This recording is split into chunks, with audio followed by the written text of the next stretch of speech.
Well, it's been a long time, hasn't it, since I've been on here. I'm sorry. I have family members living here with me. My oldest daughter is here, and every other week we have her 3 little girls, and so I'm trying to adjust, and I don't know when to film. Right now I'm filming after they've gone to bed because that's the quietest time to do it. But I wanted to update you on the strange things that happen on my property all the time, which hasn't been a whole lot lately. Okay, this summer was pretty good. We didn't have a lot of problems. I did get a couple of rocks thrown, but I made a habit not to focus on the stuff. I've learned Bigfoot acts a lot like the devil. I have learned as a minister of God, what you focus on will become, no matter what you focus on, if you focus on it all the time, it will become more prevalent, more and more and more in your life. If you focus on God, you're going to see God in everything. Everything's great. If you focus on fairies, you'll see fairies everywhere. If you focus on wickedness, you'll always pick up on all the wickedness in the land. Well, if you've got a Bigfoot in your area, you may be tempted to hone in and focus on that and use all of your energy on Bigfoot. And that's what I began to do because he was around here. And not only that, there was human interaction around here, and I was kind of terrified at times. And I decided this year I was going to approach it a lot different. And I was going to not focus on it. I was going to kind of ignore things. You know, not ignore things if I thought I was in danger, okay? I'm talking about ignore the little things, like the little gifts that were left.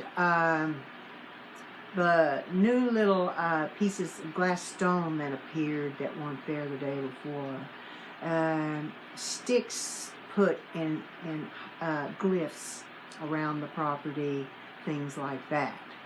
I didn't want to pay attention, because I found out it gave them power. I know that Satan gains authority in your life, or ghosts, or spirits, if you pay attention to them all the time, if you're focused in on it. And I noticed Bigfoot does the same thing, which makes me think there is a spiritual element to him, like I've always thought. So I did kind of like an experiment this year. When strange things would happen outside, I wouldn't make a big deal out of it.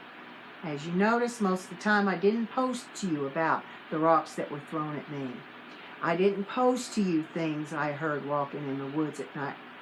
I tried not to take the dogs out after dark, or I would stand in the door, let them do their business, and come back in. I didn't go out. I didn't want to entertain it. So therefore, I didn't have a lot of interaction. So my daughter moves in. My daughter is like a seer like me, and she feels a lot of things, good and evil. She's discerner of spirits, like me. And she noticed also.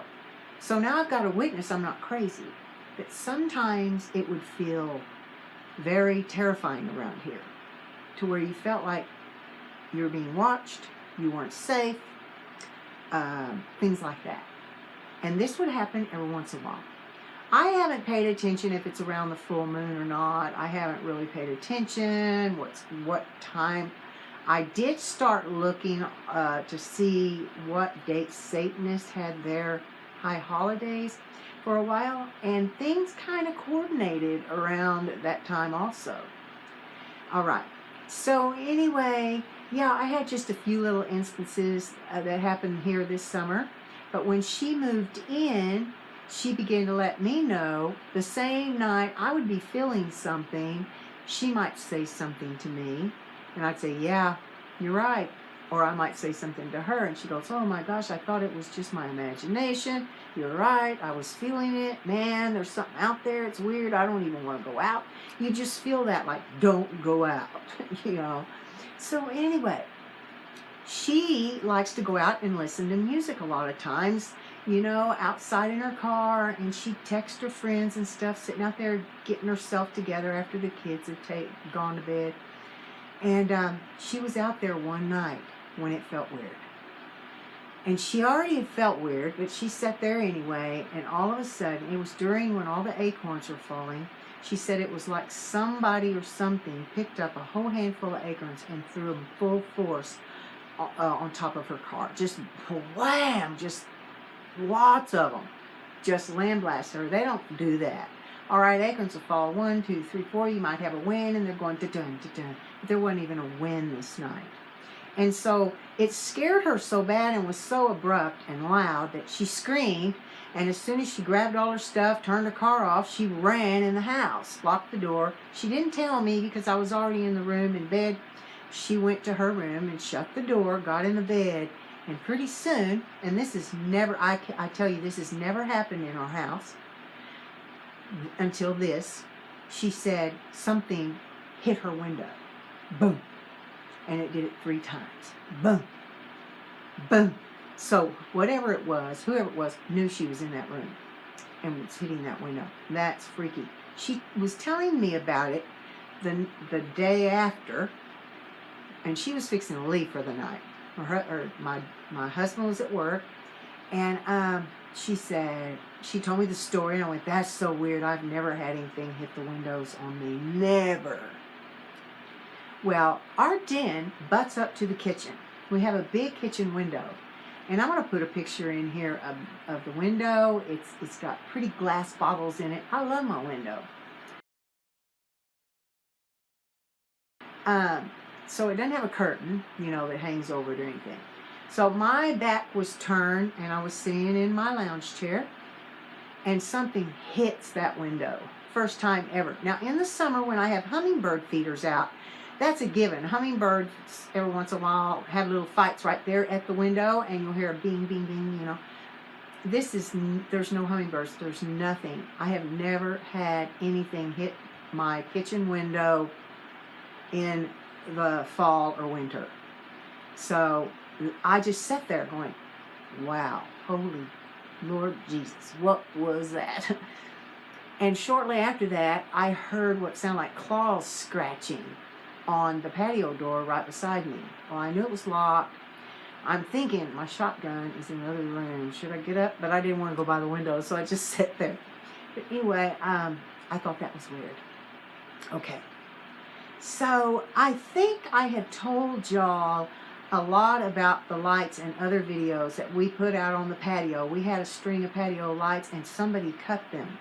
I even showed pictures on one of my videos about something cut my lights, destroyed them. So we bought a new strand of lights and put them out there because we kind of thought, well, maybe the squirrel or maybe a rat or maybe a raccoon bit them in half, you know. But there wasn't any electrocuted animals out there. But anyway, I thought maybe that's what happened. So didn't think much of it. So we put new lights out. And I've told y'all the story already in other videos. They kept getting busted out. 1 would be busted or 2 busted. We replace them, and then the next night, same thing, replace them, until one night, the last time I think I turned them on, I heard this ping, ping, ping, ping, hitting the deck by, again, the kitchen window. Ping, ping, ping, ping, on the deck, bouncing on the deck. And every once in a while I hear a ting, ting, and I didn't know where that was coming from. It wasn't really at the window, but it was hitting something, going ting, ting. The next day on that side of the deck, a light was busted out. And I knew something's busting these lights out. We feed birds and squirrel there at the patio, and so corn and bird seed, sunflower seed, everything falls down underneath the deck, you know. There's only 2 things I think that, one thing I think that has hands like that can throw accurately at a light bulb, and that's a human or a monkey. Because I looked it up one time. They said primates can throw like humans. Nothing else. Yeah. Okay. Well, so I didn't put the lights on anymore. Then the next spring, I think I put this in a video. I just decided all of a sudden while I'm standing out on the deck, I think I'm going to go turn those lights on tonight. About time I hadn't had one busted out. I mean, they sat there all winter, not one was busted out. They sat there this whole year, no more were busted out after I quit turning them on. So then, when I said, I think I'm going to turn the lights on. And I didn't turn them on that night, but the next day I went out there and the light was busted. Okay, fast forward, 2020. The lights are still out there. I've never lit them again since I said out loud, I think I'm going to turn the lights on tomorrow. And then that very night they were busted out. It makes you kind of think, who's listening to me? How can they hear me? I wasn't hollering it across the hollow at the neighbors. I was just talking normally like this to my husband. Well, the other day, we're standing there on the deck and he goes, I think I'm going to get, since it's Christmas, I'm going to get the extension cord and I'm going to plug these lights in. And I said out of my mouth, well, I hope the wires don't get cut. And laughed and we laughed and that was that. Next day he went out there to plug them in and I walked out on the deck and he goes, they've been cut. And he held up a piece of wire this long with the plug on one end of it where they had been cut off. And then I found another piece further in the middle that had been cut. Okay, I'm still thinking squirrel, rat. You know, we haven't turned them on in a long time. We couldn't prove when these were cut. We couldn't prove that but it was just strange.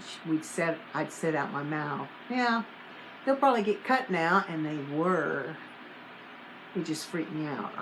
We started looking around to see if we're under surveillance. I mean, we're not druggies or anything, so that would be weird. It'd be strange, but how are they? It doesn't make sense. Okay, it doesn't make sense. So he didn't say much, but he was real quiet. And I knew that he knew that this was not good. So that day, I went out there and I said, well, they don't work anymore. I'm going to take them off. Now, they were only put on there. I cannot remember what you call the little nail. It's just a little staple-looking things. Okay, I'd hammered them on with the wire in between them.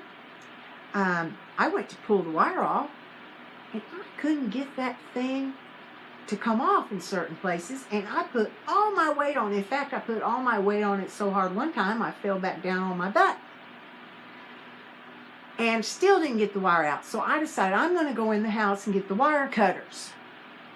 I got the wire cutters, and it was easy peasy. Went out there, clip, clip, clip, and they were done. So I looked at the ends that he had found already cut, and that they were the same angle. Those things were cut with wire cutters. Somebody cut our lights. Why is somebody cutting our lights, coming all the way up to our house, straight up from the hollow where the zigzag was on the tree, and cutting our wires? What? Why? Why? There's no house close enough to where those lights could bother them. We couldn't figure it out. We're all in this family. My daughter Kyla, my daughter Kim, my husband and me, all are just, there is some kooky, crazy, weird person out here. And yes, you're weird if you think you have to do things like that. But anyway, so needless to say, we are not putting lights out there. I don't know what to do, you know. But I was watching TV the other night, and it was a testimony about a man that used to be a warlock. He was born into a family of warlocks, and he also did Santeria, which is a real strong witchcraft. He said, I killed chickens all daily, you know, slinging blood everywhere, and oh, poor things. But anyway, he really was a hard shell practicer of that, and I was listening to him. This warlock said that he used to astral travel. He would come out of his body on the what they call the silver cord. A silver cord connects you. There's even scripture in the Bible about the silver cord. It connects you. Until the silver cord's broken, you're going to live on this earth. So when the silver cord breaks, you die, because that means your spirit is not connected to your body anymore. It's released. Well, these people, these spiritists and stuff, astral travel. Warlocks astral travel. And he said he would astral travel and walk into people's houses. And this is scary, y'all. Do you have somebody astral traveling into your home? Have you ever felt like there was somebody standing at the end of your bed? Or you felt like somebody was in your house? Have you ever heard a voice that was unembodied and you don't know where it came from, but you know that you heard a human voice? Was it somebody astral traveling into your house? Spying out your land? Because that's what he said they used to do. They used to go to people they wanted to curse, astral project themselves into their homes, watch what they were doing, trying to find a weak point in their character, and go back home and curse them in that area of weakness so they could destroy their lives. They would often throw spirits of infirmity on them, death spirits, all kinds of stuff to cause havoc in somebody's life they wanted to curse.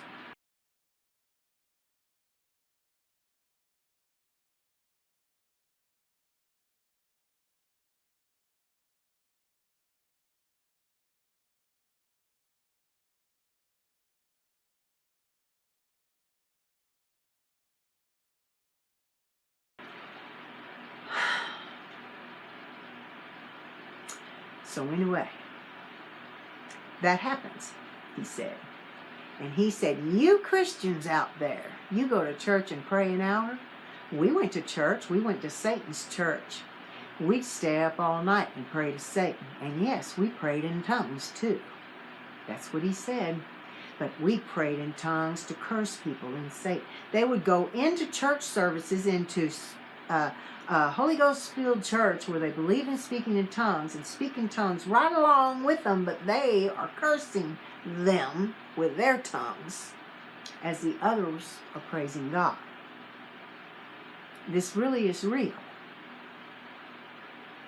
And he said if you Christians were half as dedicated as Satanists were to what they do, you would do a lot of damage to the kingdom of hell. That got me. I'm telling you, things are getting darker and darker in this world. We're going to have to get more light, okay?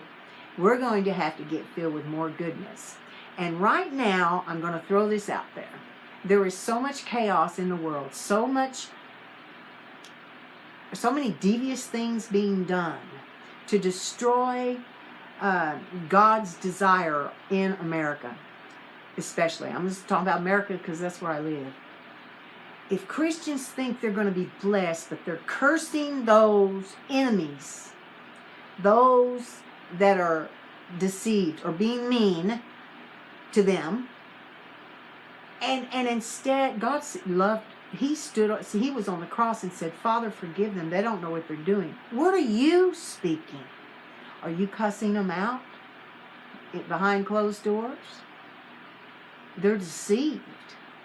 No, we don't have to do what they say. We need to steal. No, we're not wrestling against flesh and blood. We're wrestling against principalities and powers and rulers of darkness in high places. Darkness is everywhere. Are you going to be dark or are you going to be light? You need to make a decision. Anyway, so it just snowed the other day. We had a beautiful snow. So I'm going to put some pictures at the end of this of my window that I told you in the kitchen that something was thrown at it. I'm going to put beautiful pictures in here of our land. It's our land. And I have set perimeters around my property again and again. I have severed anyone wanting to put a lay travel on their silver cord. I've severed the lay cords. They can't come in here. They can't astral project and watch out our territory. And I'm trying to fortify my spiritual walls, and so is my husband and our family, that there's no entrance for the enemy to pick on weaknesses, because God's my strength, okay? All right, you guys, I'm going to probably make a Rumble channel pretty soon because everybody that's moving over there is getting way more views, okay? And they don't censor. And you can say what you want. They don't put up with junk, okay? But I'm probably going to put a channel over there. If you want to follow me, you can. I will put a channel up and let you know when it's up. And we'll see what happens. And I'm going to be a little deep in telling you some deep stuff. That if you want to know how to win in this world against darkness, I'll tell you some keys. And we'll explore some other stuff too. And if anything else weird happens, you'll be the first to know. Okay, God bless y'all. Talk to you later. Bye.